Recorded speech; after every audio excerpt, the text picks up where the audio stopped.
I'm going to put up on the wall the Deluxe panel.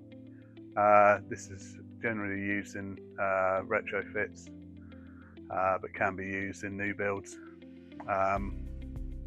What I've already done is I've drilled and rule plugged the top two holes. They have keyhole slots, so you can just hang the panel on. I've also drilled the bottom slots so you can move the panel about laterally. This is a rear feed install. We do have the ability to feed from the top as well for a commercial leisure centre. On each panel there's a possibility of having a rear feed kit and a top feed kit. As standard they come with just a compression fitting on the valve. In that case you need to actually plumb the pipework through the wall, 150 across but 108 up on the cold, so it gives you more room to plumb in to the cold pipe. It's definitely easier with the rear feed kit. In that case we can supply that as an extra, same with the top feed kit. And as I said, this one has the rear feed kit on, so the cold just pushes back on to the pipe and the hot goes onto that pipe.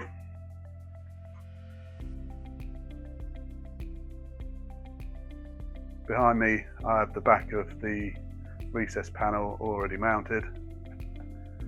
As you can see, it's 4-inch wood. The good thing about 4-inch wood is that we can use either soldered or press fit copper fittings behind.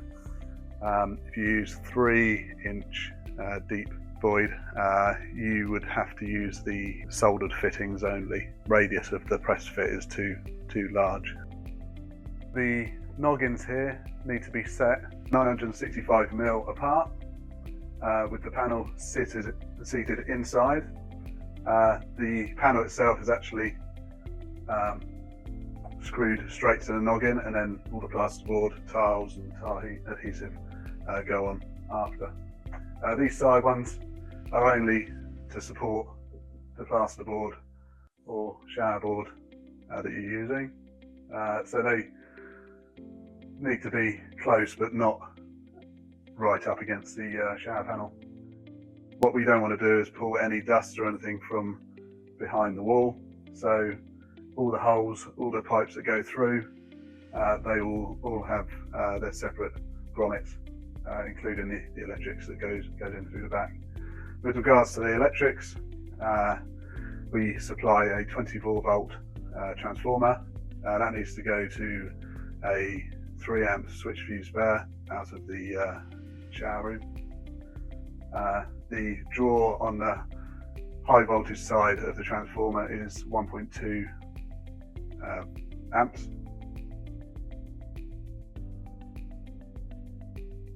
So here we have the wall with the plasterboard already mounted to the woodwork.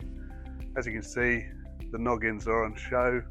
The panel actually screws back against the noggins and not to the plasterboard. To the depth of wall that you build out, the plasterboard, tile adhesive, tiles and waterproofing can be no more than 30mm. The screws I'm using have got